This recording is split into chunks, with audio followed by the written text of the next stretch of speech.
two-time All-American now. Yes, sir. You know, getting there, and you've talked a big game. Last year, Kyle said it, man. He talks a big game. Right. I want him to back it up, though. Right. Looking at that, you know, and having the matchup you're going to have tonight. Right. How excited are you for the semifinals tonight? I'm so excited. You know, I said in an interview earlier in the week, I've got a lot of things going against me right now.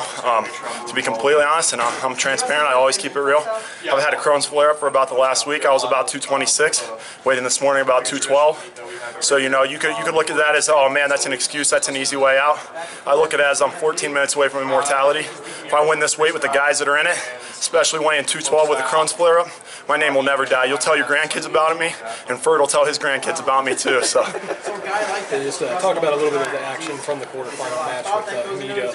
You know, he was a big guy. Right, yeah, big guy, long guy, definitely presents some problems. You know, the coaches have been asking me, you know, you want kind of a scouting report, you want this guy's tendencies, and something that resonated with me back from maybe my sophomore year. Coach Whistle told me game plans for people that aren't actually a better wrestler than you. So I told him, no, I don't want to know the tendencies, and I just went out and tried to do what I do. That's a bad matchup for you, let's be honest. He's got that dude's got like a size 15 shoe. It looks like it, you know what I mean? Yeah. Oh, no, I've never seen anybody pick his feet up off the mat. He's hard to wrestle. Yes, sir. He presents a matchup, you know, quandary for everyone. Right, yes, sir. How are you able to get where you need to get to your holds, pick them up, you know, do the things you need to do to win them? You know, like I said, lost like 14 pounds in the last 3 days. At this point, I'm not running on liquids. I'm not running on food. Just running on heart, man. I think when you have as big of a heart as me, you can get anything done. I was thinking before that match, like, if I lose, I hope I die.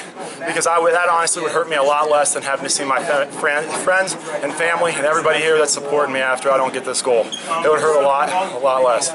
How do you deal with what you're going through right now? You just gotta be tough, you know. You play the cards you're dealt, and you just kind of man up, saddle up. I think it's kind of a mentality my parents handed down to me, and it's a mentality that's been reinforced by the coaches at Duke.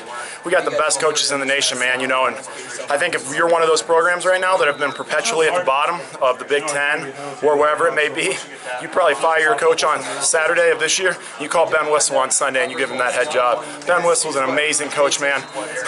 You know, you guys can joke that I'm smart or the guys on our team are smart, but it's a dummy-proof system right now in our room. I go in there, as long as I'm willing to go hard, Coach Whistle's got something for me to work on, it's impossible not to get better. If you do the right things and you live the lifestyle and you practice what they preach, you'll get better and you'll get to the top. I have no doubt of that. I'm not supposed to be here, man. I'm just an outlaw. I just gunsling, you know. I'm a skinny kid from 60 miles down the road. Just made it happen, I guess, because of heart and being tough and listening to coaches. Give some publicity to the fact you and your teammates are promoting that the school actually doesn't give out athletic scholarships to the wrestling team. Right.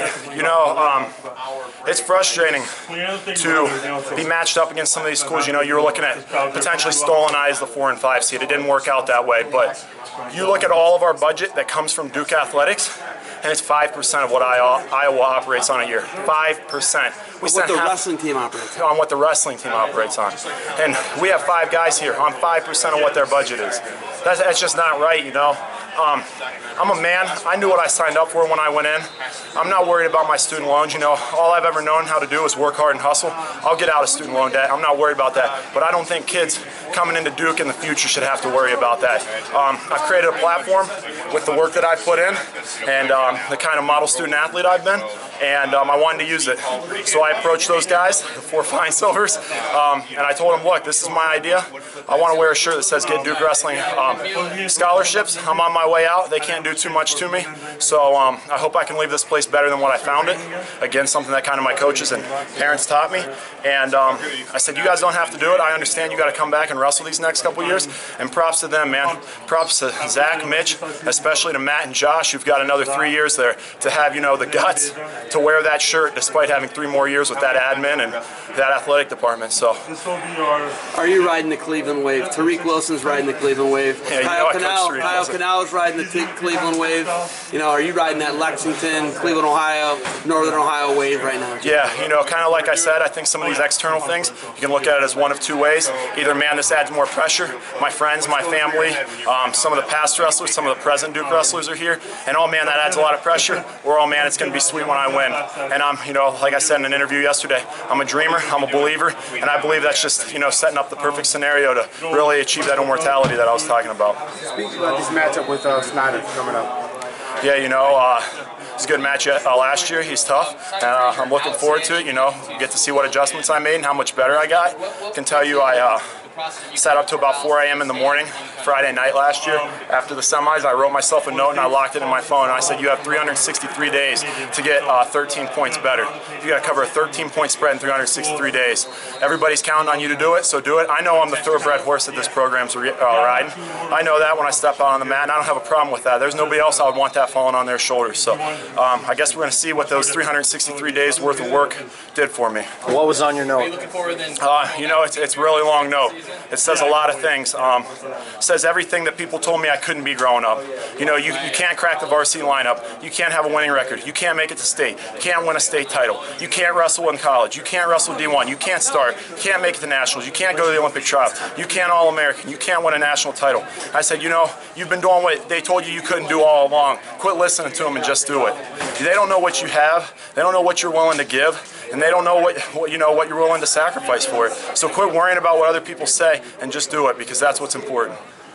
Kyle's right down there giving an interview. What would you say to him right now? What actions are you going to take to the mat tonight to knock him off? Just looking forward to it. I guess we'll find out at 7.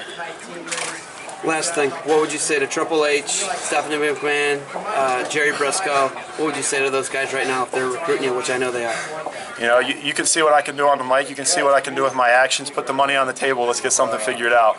Good luck tonight. Thank you. Appreciate it.